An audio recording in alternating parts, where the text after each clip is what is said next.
여호수아 3장 1절에서 13절 말씀입니다. 좀 길기 때문에 오늘은 7절에서 13절까지 읽도록 하겠습니다. 제가 7절 읽겠습니다. 여호와께서 여호수아에게 이르시되 내가 오늘부터 시작하여 너를 온 이스라엘의 목전에서 크게 하여 내가 모세와 함께 있었던 것 같이 너와 함께 있는 것을 그들이 알게 하리라. 너는 언약궤를 맨 제사장들에게 명령하여 이르기를 너희가 요단 물가에 요단에 들어서라 하라. 여호수아가 이스라엘 자손에게 이르되 이리 와서 너희의 하나님 여호와의 말씀을 들으라 하고 또 말하되 살아계신 하나님이 너희 가운데 계시사 가나안 족속과 헷 족속과 히위 족속과 브리스 족속과 기르가스 족속과 아모리 족속과 여부스 족속을 너희 앞에 반드시 쫓아내실 줄을 이곳으로 너희가 알리라.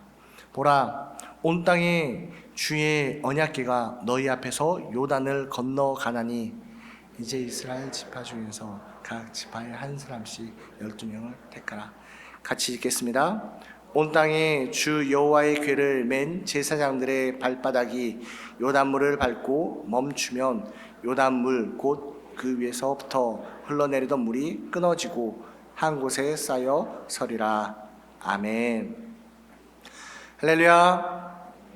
안녕하세요. 저는 초등 1부와 어와나를 섬기고 있는 장성태 목사입니다. 이렇게 여러분들과 함께 말씀을 나누게 하신 하나님께 감사드립니다. 이 밤에 말씀의 은혜가 우리 가운데 풍성히 임할 줄 믿습니다. 여러분, 우리는 2022년 끝자락에 있습니다. 그리고 이제 며칠이 지나면 새로운 달력을 사용해야 합니다. 여러분은 어떻게 2022년을 보내셨습니까? 2022년을 돌아보면 아마 여러 가지 다양한 것들이 생각나실 것입니다. 그리고 그 생각들을 이제 정리해야만 합니다. 왜냐하면 우리에게는 새해가 있기 때문이죠. 여러분, 이 새해라는 단어는 조금 특별한 것 같습니다. 왜냐하면 이 새해가 되면요, 인사말까지 달라지죠. 새해가 되면 어떻게 인사하죠? 그렇죠. 새해 복 많이 받으세요 라고 인사를 합니다. 우리 한번 해볼까요? 옆에 있는 분들을 향해서 한번 새해 복 많이 받으세요 인사 한번 해볼게요. 새해 복 많이 받으세요. 새해 복 많이 받으세요. 네, 맞습니다. 우리 여러분, 2023년엔 우리가 복을 많이 받았으면 좋겠습니다. 근데 이 복은요, 우리는 알고 있어요. 세상에서 말하는 돈을 많이 버는 거나 큰 집을 사는 거나 아니면 자녀가 잘 되는 그 정도의 복이 아니라 그것을 포함하고 또 그것을 뛰어넘는 하나님의 은혜라는 것을 우리는 알고 있습니다. 그래서 우리도 세상 사람들처럼 새해 복 많이 받으세요 인사하지만 그 안에 하나님의 은혜를 더 많이 받으세요, 하나님의 은혜를 받으세요, 저도 그 은혜를 받고 싶어요 라는 그러한 마음으로 인사를 하는 것이죠. 네, 우리는 하나님의 은혜를 많이 기대하고 많이 받아야만 합니다. 하나님께서는요, 2023년에 여러분들이 이제껏 맛보지 못했던 은혜, 이제껏 누려보지 못한 하나님의 은혜, 이제껏 알지 못했던 하나님의 하나님 되심을 새로운 은혜의 지평을 열어주실 줄 믿습니다. 여러분, 이것을 많이 기대하시길 바랍니다. 여러분들이 기대하는 것 이상으로 하나님께서 채워주시기 때문이죠. 에베소 3장 20절에 이렇게 말씀하고 있습니다. 우리 가운데서 역사하시는 능력대로 우리가 구하거나 생각하는 모든 것에 더 넘치도록 능히 하실 이에게. 그렇습니다. 우리 가운데 역사하시는 능력대로 우리가 구하는 것 이상으로 주시는 분이 우리랑 함께 한다라고 성경은 말하고 있습니다. 하나님은 우리에게 은혜 주실 때 조금만 맛보기로 주시는 것 분이 아니라 흔들어서 누르고 넘치도록 주시는 분이 우리 하나님이십니다. 그런 하나님께서 우리에게 말씀하시는 것은 구해라, 내가 넘치도록 줄게 라고 하고 계세요. 그러기에 우리는 은혜의 잔을 준비해야 합니다. 우리가 작은 은혜의 잔을 준비하면 그 작은 잔에 넘치도록 주실 것이고요, 우리가 큰 은혜의 잔을 준비하면 그 큰 은혜의 잔에 넘치도록 부어 주실 것입니다. 그러기에 우리는 이 2023년을 앞두고 은혜의 잔을 키워야 합니다.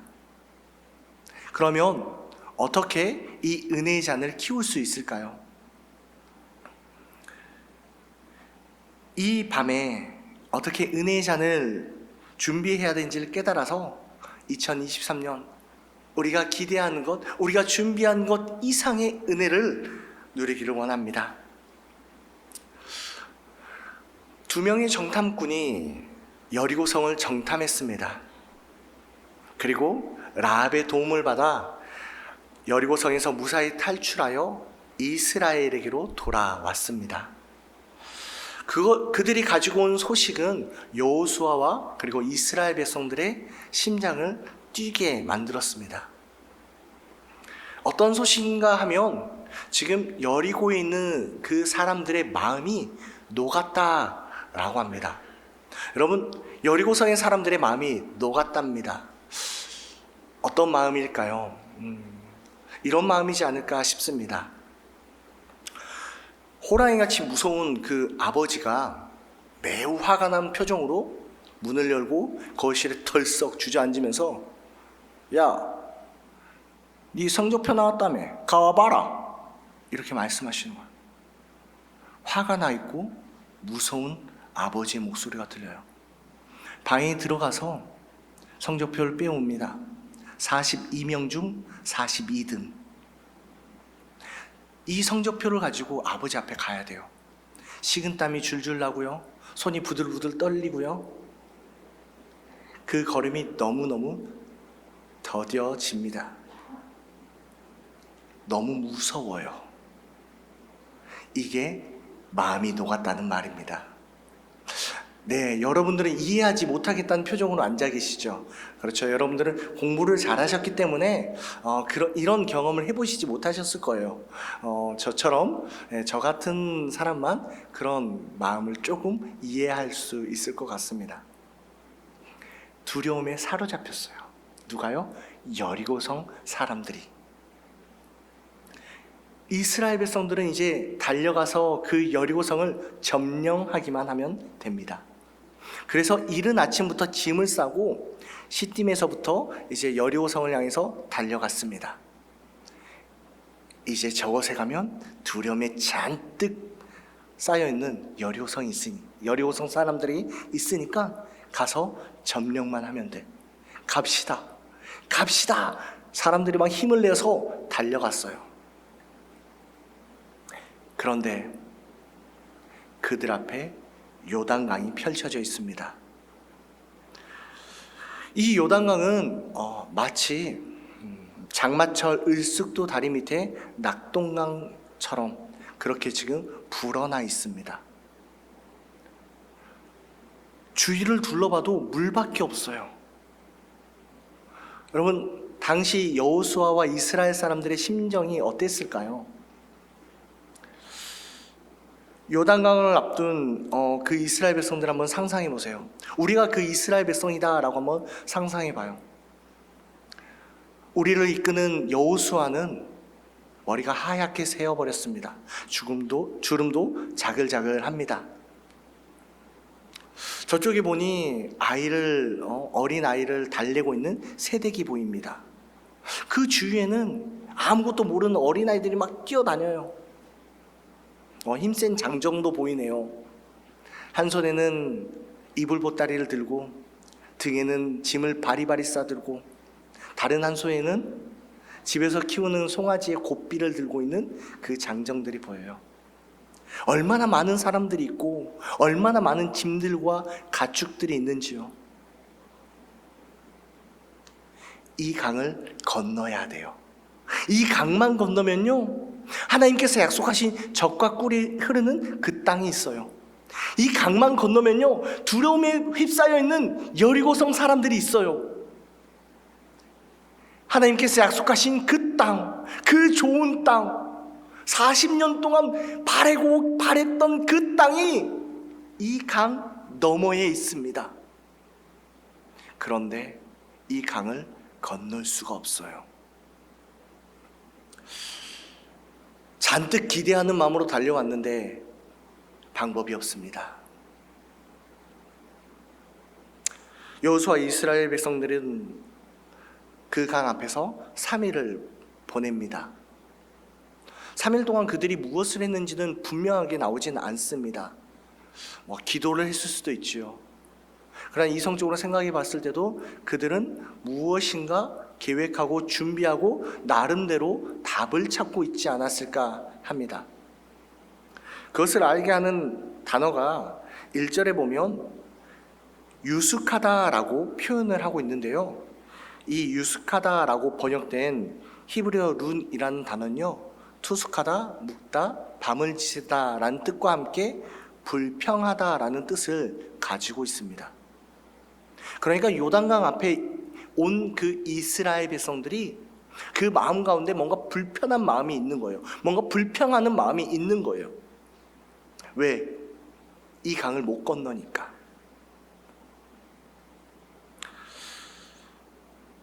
그들이 그 3일 동안 어떠한 마음으로 있었는지, 어떤 불평을 했는지, 그저 밤을 지샜는지 기도하며 밤을 지샜는지 우리는 알지 못하지만 분명한 것은 그들에겐 답이 없다라는 것입니다. 나름대로 답을 고민해 봤을 수도 있겠죠. 뗏목을 만들려고 했을 수도 있고요. 강을 헤엄쳐서 가보려고 생각해 볼 수도 있을 거예요. 아니면 건기 때까지 기다려볼까? 라는 의견이 나왔을지도 모르죠. 그러나 결국 그들에게는 답이 없습니다. 3일이 지났어요. 답이 없는 그들에게 하나님께서 답을 주십니다. 하나님의 명령이 떨어졌습니다. 그 명령은 언약궤를 맨 제사장들이 앞장서 요단강으로 가라라는 것이죠. 요단강에, 장마철에 그 낙동강처럼 불어난 그 강에 발을 담그라는 명령을 하십니다. 여러분, 한번 상상해 보세요. 이 명령이 얼마나 황당하고 당황스러운 명령인지. 여러분, 지금 불어난 낙동강을 생각해 보시면 그 강에 들어가면 어떻게 되는지 우리는 누구나 다 알 수가 있는 거예요. 죽는 거죠. 헤엄쳐서 갈 수 있을 만한 그런 곳이 아니에요. 그때 제일 당황스러운 사람이 누구였을까요? 제 생각에는 제사장, 그것도 맨 앞에서 언약궤를 메고 있는 그 제사장이지 않았을까 합니다. 만약 제가 그 제사장이라면 이랬을 것 같습니다. 하나님, 명령이 좀 잘못 떨어진 것 같은데요? 저기 가면 죽어요. 저 수영도 잘 못하는데, 하나님, 제 어깨에는요 90kg이 넘는 그 언약궤가 메어져 있는데 이걸 메고 저기를 가라고요? 죽을 거 뻔한데요. 저희 아버지 때는 그 홍해를 쫙 갈라주시고 그런 다음에 지나가라고 하시더니 좀 갈라주시면 안 됩니까? 근데 그냥 가라고요. 한 걸음 한 걸음 가요. 강에 변화가 없어요. 하나님, 이쯤 되면 이제 좀 뭔가 좀 변화가 있어야 될 것 같은데, 하나님? 안 가려고 조금 힘을 좀 주니까 뒤에서 믿음 좋은 우리 담임 목사님 같은 다른 제사장이 이 언약궤를 밀어요. 어쩔 수 없이 한 걸음 한 걸음 가야 돼요. 엄청 불평하며 가지 않았을까? 아마 저 같은 제사장이라면 그랬을 것 같아요. 왜? 가면 죽는다는 것을 누구나 다 알고 있으니까요.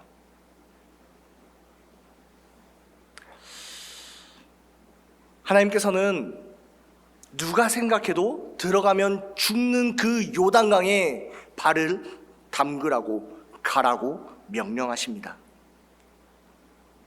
여러분, 우리의 인생 가운데서도요, 이와 같은 순간이 올 때가 있습니다. 하나님께서 우리에게 순종을 요구하실 때가 있습니다. 그 명령 앞에 우리도 이스라엘 사람들 같이 주위를 둘러볼 수밖에 없죠. 환경을 볼 수밖에 없습니다. 우리도 알고 있어요. 하나님 말씀에 순종하면 하나님께서 우리에게 복을 주시고 이 순종 너머에 하나님께서 어떠한 일을 이루실지 이스라엘 백성들도 알고 있었죠. 요단강 건너에 젖과 꿀이 흐르는 땅이 있다는 것을. 이 요단강 너머에 두려움에 사로잡혀 있는 그 여리고성 사람들이 있다는 것을 알고 있는 것처럼 우리도 알아요. 그런데 우리가 가지고 있는 그 환경이 우리가 처해져 있는 그 문제가요 너무 커요. 그런데 하나님께서 순종해라, 그럼에도 하나님께서 순종해라 라고 말씀하실 때가 있다라는 것입니다. 제가 전에 섬기던 교회 한 집사님이 계셨습니다. 그 집사님은 남편분이 믿지 않는 분이셨습니다. 그런데 이제 교회에서 한 3월쯤 단기 선교에 대한 광고를 했습니다. 선교제 가서 하는 그 사역 중 하나가 미용 선교였습니다. 그런데 이 집사님 직업이 헤어 디자이너셨기에 그 마음 가운데 계속해서 하나님께서 나에게 단기 선교 가라고 말씀하시는 것이 아닐까라는 그런 마음이 계속 들었답니다. 말씀을 듣고 고민하고 기도하던 중에 이게 하나님께서 나에게 가라고 하시는 사인이고 명령이다라는 확신이 들어서 가기로 결단을 합니다. 그리고 안 믿는 남편을 설득시켰습니다. 맛있는 것도 해먹이고요, 비유도 맞춰주고요, 이렇게 막 해서 힘겹게 단기 선교를 허락받았습니다. 기쁜 마음으로 준비를 했습니다. 단기 선교비를 또 다 내고 이제 비행기 티켓팅도 다 끝낸 그런 상태였습니다. 단기 선교 출발 2주를 앞두고 시어머니가 덜컥 쓰러지셨습니다. 아들이 한 명밖에 없어요. 며느리가 한 명밖에 없어요. 누가 그 어머니를 병간호해야 될까요? 며느리밖에 없어요. 거기에 더해서 집안 형편도 그렇게 넉넉한 분이 아니셔서 이 단기 선교에 넣은 그 비행기 값이라도 조금 다시 돌려받아서 병원비에 보태야 되는 그런 형편이셨습니다. 주위에서 다 말렸어요. 지사님 가면 안 돼요. 남편을 위해서라도 가면 안 돼요. 다 말렸어요. 저도 그 중에 하나였습니다. 지사님은 기도할 때마다 하나님께서 말씀하시는 것은 가라는 거예요. 일을 하면서 머리를 자르면서 계속 드는 마음은 가서 이걸로 선교해라 라는 마음을 계속 주시는 거예요. 근데 아무리 둘러봐도요 갈 수 있는 그런 상황이 아니었습니다.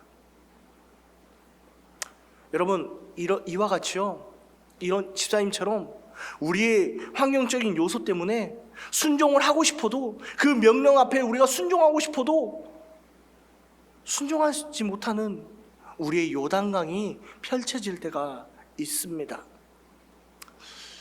이런 집사님이 경험한 이런 환경적인 요소만이 순종의 발걸음을 멈추는 것은 아닙니다. 제가 유학 공부를 못했는데 제가 유학을 했어요.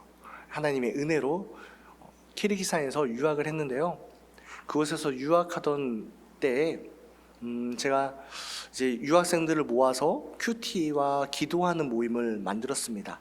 그래서 한 일주일에 한 번 기도하기 위해서, 큐티하기 위해서 여러 교회에서 섬기는, 예배드리는 우리 유학생들이 모여서 같이 기도하고 큐티하는 그런 모임을 가졌습니다.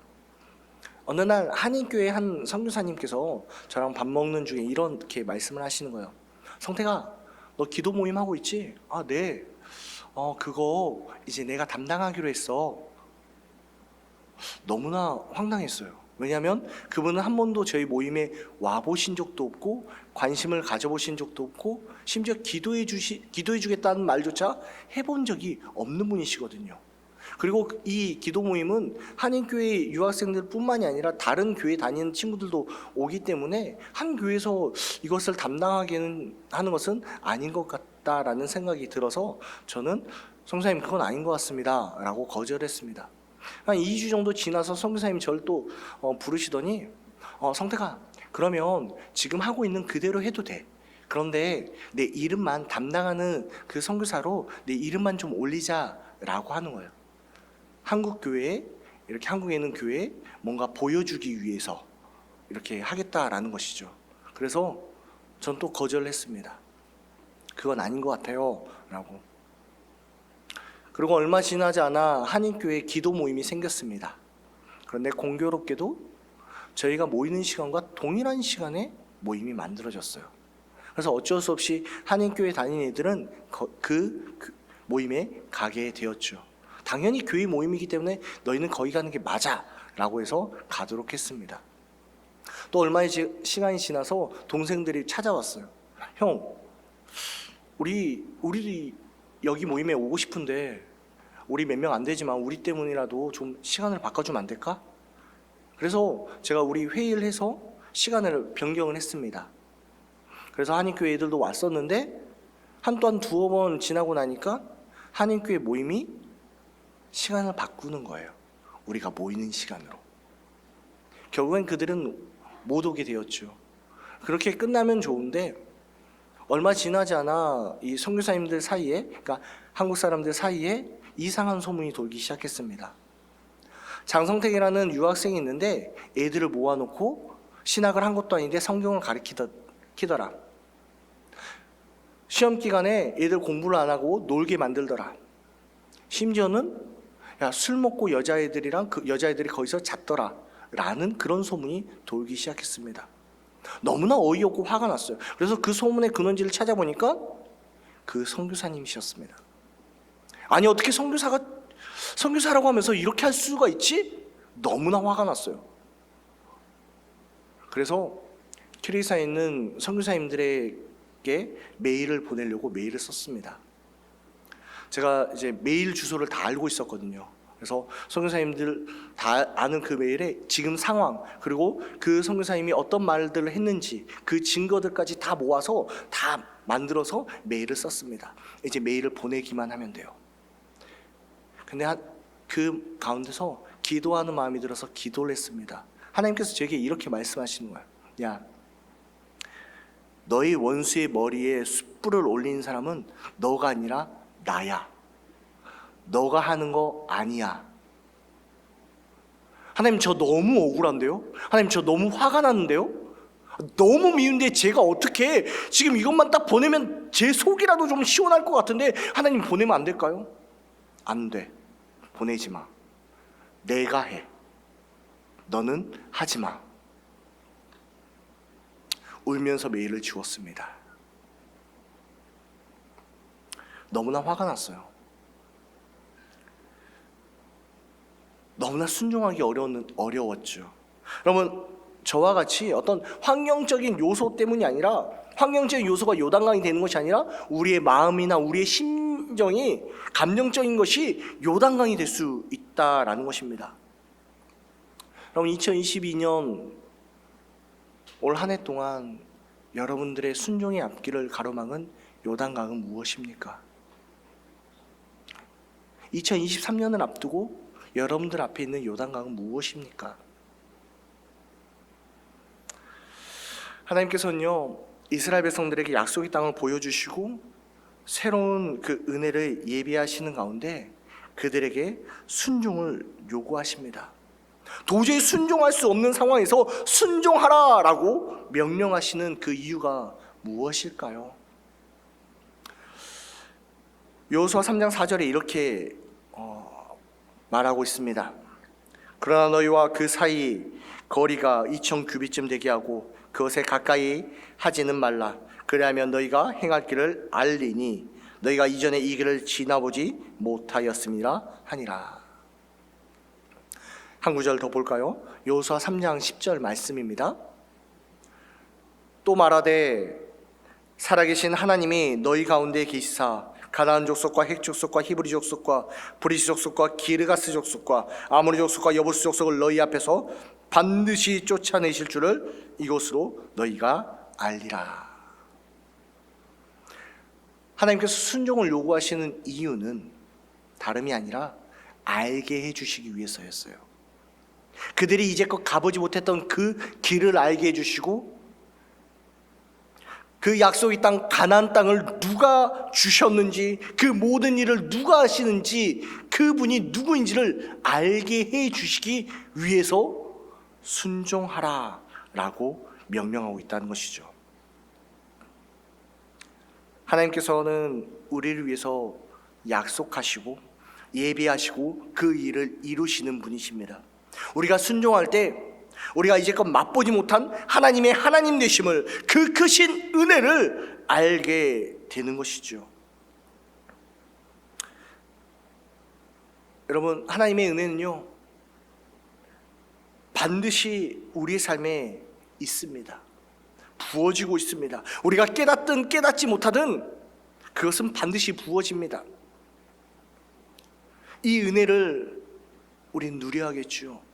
여러분, 이스라엘 백성들 그 요단강에 발을 담그라는 그 황당한 그 명령 앞에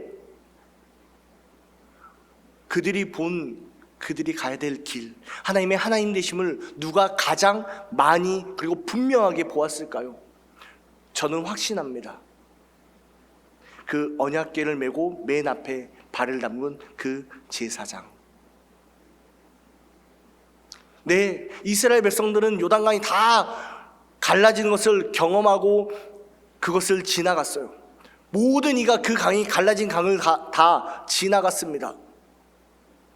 이스라엘 진영의 맨 끝에 그 길을 간 사람도 그 길을 지나갔지요.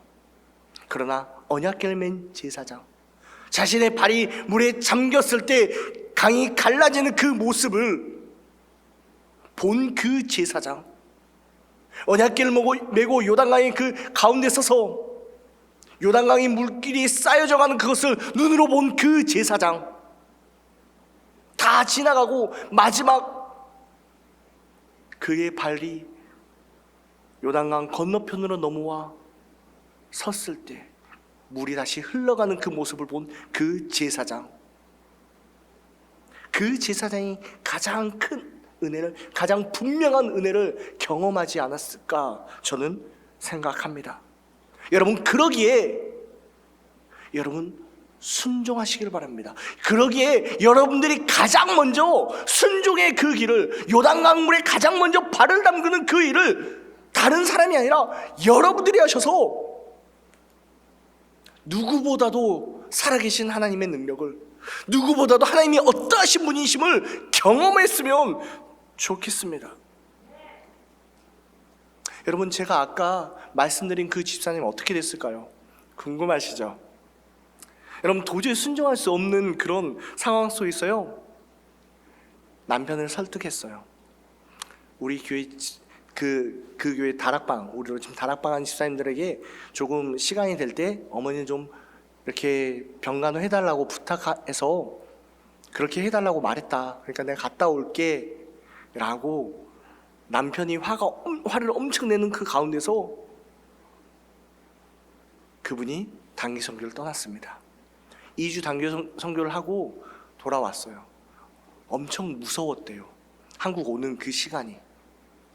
집에 딱 들어섰는데 남편이 제일 먼저 하는 말이 이번 주에 교회 가야지, 딱 그러는 거예요. 남편이 교회 가기로 결단했다라는 거예요. 어떻게 된 건가 했더니 교회 집사님들이 시간을 정해서 돌아가면서 그 어머니를 병간호를 했던 거예요. 근데 그냥 이렇게 가서 보기만 한 것이 아니라 진짜 그 어머니 모시듯이,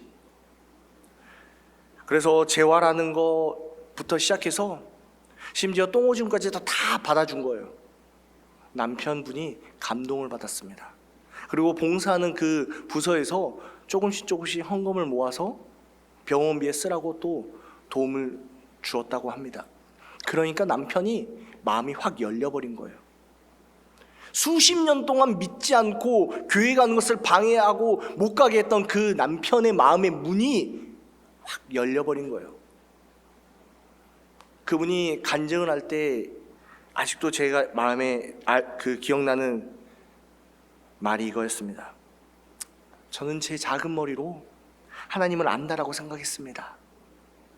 그런데 순종해 보니까 하나님이 진짜 어떤 분인지 알게 되었습니다. 라는 이 말이었습니다. 여러분, 그럼 환경을 바꿔주셨어요. 그분의 환경을 완전히 바꿔주셨어요. 저는 어땠을까요? 앞서 말씀드린 것처럼 저도 메일을 지웠어요. 진짜 싫었거든요. 진짜 미웠어요.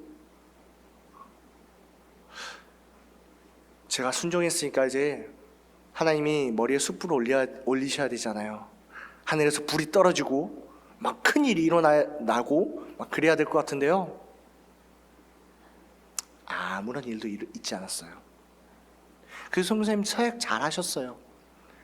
그렇게 2년 정도의 시간이 지났습니다. 동생들이, 유학하는 그 한인교회 동생들이 저한테 찾아와서, 형, 우리 이번에 수련회 가는데 같이 가자, 그러는 거예요. 그 성교사님 얼굴 보는 것조차 싫은데, 근데 그날 아침에 제가 기도하는데 하나님이 또 순종하래요. 뭘 순종해요, 하나님? 하나님, 저 잘하고 있잖아요. 뭘 순종해요? 그런데 자꾸 너 순종해, 너 가야 돼? 그럼 뭘요, 하나님? 그런데 그 동생들이 온 거예요. 그래서 그래, 내가 그때 그렇게 미워하는 그 가운데서 내가 메일을 지웠는데, 내가 그 2박 3일 그거 얼굴 보는 거 내가 순종 못하겠어? 라고 하는 마음으로 순종했어요. 그 수련회를 갔습니다. 수련회 마지막 날에 그 선교사님이 저한테 이야기를 하는 거예요. 오기 정말 힘들었을 텐데 와줘서 고맙다. 그리고 정말 미안했다. 그때 깨달았어요. 이거구나.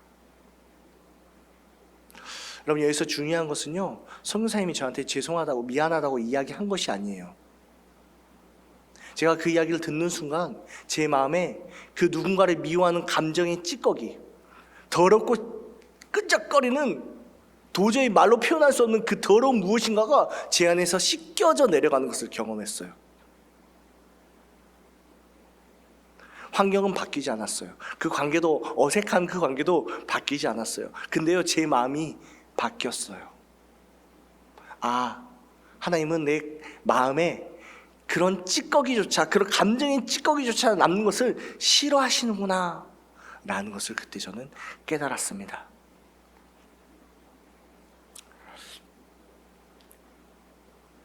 여러분, 하나님이 어떤 분인지 아시길 원하십니까? 경험해 보시길 원하세요? 그러면 요단강에 발을 담그세요.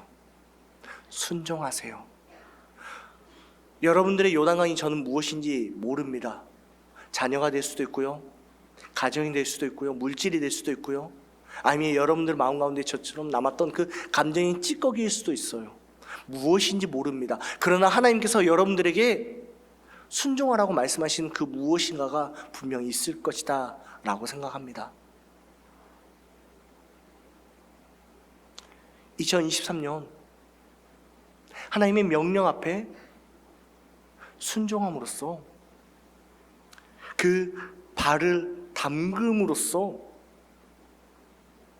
우리가 이제껏 경험해보지 못했던 하나님, 이제껏 우리가 알고 있었다라고, 하나님 다 알아 라고 생각했던 그 하나님을 뛰어넘는 그 하나님의 은혜를 저와 여러분들 모두가 누렸으면, 그런 한 해가 되기를 주의 이름으로 축복합니다.